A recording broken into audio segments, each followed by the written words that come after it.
Praise the lord. ఈరోజు ధ్యానానికి స్వాగతం. భయపెట్టు నాలుక. మొదటి సమూయేలు గ్రంథం 17వ అధ్యాయం 44వ వచనం. నా దగ్గరకు రమ్ము, నీ మాంసమును ఆకాశ పక్షులకును భూమృగములకును ఇచ్చివేతునని ఆ ఫిలిష్తీయుడు దావీదుతో అనగా, దావీదు అనుభవశూన్యుడకు యోధుడు గనుక అతన్ని చంపడం తనకు చిన్న పని అని గొల్యాతు తలంచాడు. అయినప్పటికీ అతన్ని ఓడించటానికి ముందు అతన్ని భయపెట్టాలని తన నోటికి పని చెప్పాడు. అతనిపై అనేక రకాలైన బెదిరింపు మాటలు ఉపయోగిస్తూ దావీదు సామర్థ్యాన్ని ఇంకా తగ్గించటానికి ప్రయత్నించాడు.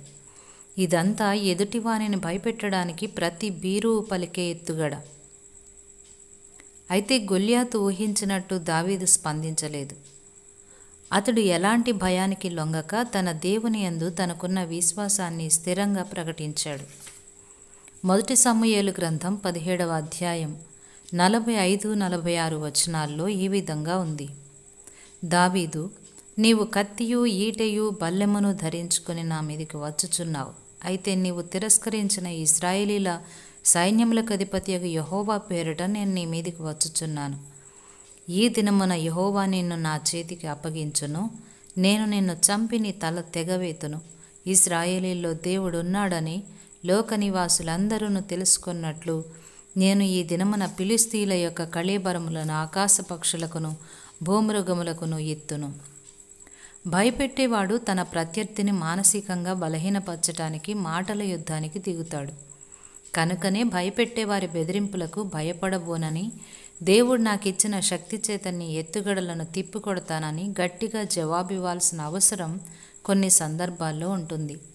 నేను ఒకప్పుడు నిర్మాణ సంస్థలో ఒక పెద్ద ప్రాజెక్టులో పనిచేశాను. మా మేనేజర్ అక్కడున్న ప్రతి ఒక్కరి మీద కేకలు వేస్తూ అందరినీ భయపెట్టేవాడు. ముఖ్యమైన సంప్రదింపులు జరిగేటప్పుడు కలహానికి దారితీసే విధంగా మాట్లాడతాడు. అతని ఎత్తుగడలు అతని క్రింద పనిచేసే కార్మికులపై, సబ్ కాంట్రాక్టర్లపై పనిచేసేవి. ఒకరోజు తన దూషణ మాటలు నా మీద ఎక్కుపెట్టాడు. పాలపీక పోగొట్టుకున్న శిశువులా రంకెలు వేశాడు. అతడు కేకలు వేసినంతసేపు నేను మౌనం వహించాను. అతడు ముగించిన తరువాత నేను నింపాదిగా స్పందించాను. మీరెంతగా కేకలు పెట్టినా అవి నాపై ఏమాత్రం ప్రభావం చూపవు. నన్నెవరైనా భయపెట్టగలరని నేను అనుకోవడం లేదు. దేవునికి మాత్రమే నేను భయపడతాను. ఆ ప్రాజెక్టు కొనసాగిన కాలమంతా అతడు నా సహనాన్ని ఇలా పరీక్షిస్తూనే ఉన్నాడు. అతని బెదిరింపు ధోరణి నా వద్ద పనిచేయదని, నా వద్ద అతని పప్పులు ఉడకవని అతనికి త్వరలోనే తెలిసి వచ్చింది. ఎందుకంటే అతనితో పాటు అందరి జీతభత్యాలు నా నిర్వహణలోనే ఉన్నాయి. ఎదుటివారిని బెదిరించి భయపెట్టాలనుకునే దుండగులు తమకు ఎవరైనా ఎదురొడ్డి నిలబడితే వెనక్కు తగ్గుతారు. ఒక వ్యక్తి మరో వ్యక్తిని అణిచివేయటానికి, వారిపై ఏలుబడి చేయటానికి దేవుడు ఎన్నడూ అనుమతించలేదు. తాను సృజించిన చేపల్ని, పక్షుల్ని, జంతువుల్ని ఏలుడని మాత్రమే దేవుడు ఏదెను తోటలో ఆదాము హవ్వలకు చెప్పాడు గాని ఒకరినొకరు ఏలుడని చెప్పలేదు. దేవుడు వారిని ఆశీర్వదించెను. ఎట్లనగా, మీరు ఫలించి అభివృద్ధి పొంది విస్తరించి భూమిని నిండించి దాన్ని లోపరుచుకొనడి. సముద్రపు చేపలను, ఆకాశ పక్షులను, భూమి మీద ప్రాకు ప్రతి జీవిని ఏలుడని దేవుడు వారితో చెప్పెను. ఆదికాండం 1వ అధ్యాయం 28వ వచనంలో ఈ మాటలు చూస్తాం. ఇలాంటి చర్యలు క్షణకాలంలో జరిగిపోతాయి కానీ భౌతిక దాడి, మాటలతో బెదిరించటం వంటివి కొన్నిసార్లు భౌతికంగానూ మానసికంగానూ బాధితులపై ఎంతో ప్రభావం చూపుతాయి. అనేక మంది బాధితులు తలనొప్పితోనూ, ఆందోళనతోనూ, పిరికితనంతోనూ, నిద్రలేమితోనూ, ఒత్తిడితోనూ, అలసటతోనూ, ఆత్మన్యూనతతోనూ, నిరాశతోనూ కృంగిపోతారు. తన బిడ్డలు ఒకరి జీవితంపై మరొకరు ఎలా ప్రభావితం చేయాలని దేవుడు ఉద్దేశించలేదు. తమ సంభాషణ శైలి వ్యతిరేక భావాన్ని, తిరుగుబాటును రేపుతుందని భయపెట్టేవారికి తెలుసు. ప్రజలు తమకు స్ఫూర్తినిచ్చిన వారిని, బలహీనతలు తమకు అండగా నిలిచిన వారినే ఇష్టపడతారని వారు గ్రహించాలి. జోయల్ ఆస్టిన్ తన తండ్రి మరణించిన తరువాత టెక్సాస్లోని హోస్టన్లో గల లేక్వుడ్ చర్చిలో కాపరిగా పనిచేయటానికి అతనికి లభించిన మద్దతు నాకెంతో ఆశ్చర్యం కలిగించింది. అంతకుముందు అతడు చర్చి మీడియా విభాగంలో మాత్రమే పనిచేశాడు కానీ ఎన్నడూ ప్రసంగించలేదు.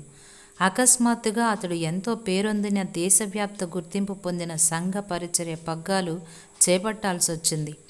ఆ పట్టణానికి ముఖ్య పౌరుడుగా వచ్చినట్లు కాక ఇవ్వబడిన నూతన స్థానాన్ని సాత్వికంగా అంగీకరించి తనకు ప్రార్థనా సహకారాలు అందించాలని సంఘాన్ని కోరాడు.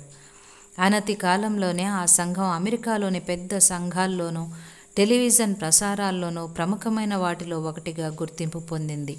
చర్చికి వెళ్ళని వారు కూడా అతని గురించి గొప్పగా మాట్లాడుతూ మద్దతుగా నిలవడం గురించి నేను వినడం జరిగింది. మీరు ఇతరులను భయపెట్టేవారైతే అధికారం పొందాలని లేక ఇతరులను నియంత్రించాలనే మీ ఉద్దేశాన్ని సమీక్షించుకోవాల్సిన సమయం ఇదే. సమస్య మూలాన్ని గ్రహించటానికి మీకు ఒక మంచి మానసిక నిపుణుని సహాయం అవసరం కావచ్చు. భయపెట్టే వారిలో అనేకులు గందరగోళ పరిస్థితుల్లోనూ ప్రతికూల వాతావరణంలో పెరిగి ఉంటారు. తాము పెరిగిన పరిస్థితుల్లో వారు ఇతరుల నియంత్రణలో జీవించడం వలన ఆ పరిస్థితులు తమను ఈ స్థితికి నడిపించాయని వారు భావిస్తారు. తమ జీవితాలు మరలా అలా ఇతరుల అదుపులోకి జారకుండా జాగ్రత్త పడాలని వారు కోరుకుంటారు. కనుక తామే ఇతరుల్ని అదుపు చేయాలని నిర్ణయించుకుంటారు. ఇతరులు తమలో గూడు కట్టుకున్న అభద్రతా భావాల్ని భయాల్ని దాచుకోవడానికి బెదిరించడం అనే ముసుగు వేసుకుంటారు. కారణం ఏదైనప్పటికీ భయపెట్టేవారు ఎవరితోనూ అర్థవంతమైన సంబంధాన్ని కొనసాగించలేరు. ప్రియ స్నేహితులారా, ఈరోజు ఈ విధంగా తీర్మానం చేద్దాం. నా జీవితంలోని ప్రతి దశను దేవుడు తన స్వాధీనంలో ఉంచుకొని నాకొక గమ్యాన్ని ఏర్పరచాడు గనుక ఇతరుల వైఖరులను నియంత్రించాల్సిన అవసరం నాకు లేదు. ప్రభువు మనకు సహాయం చేయనుగాక.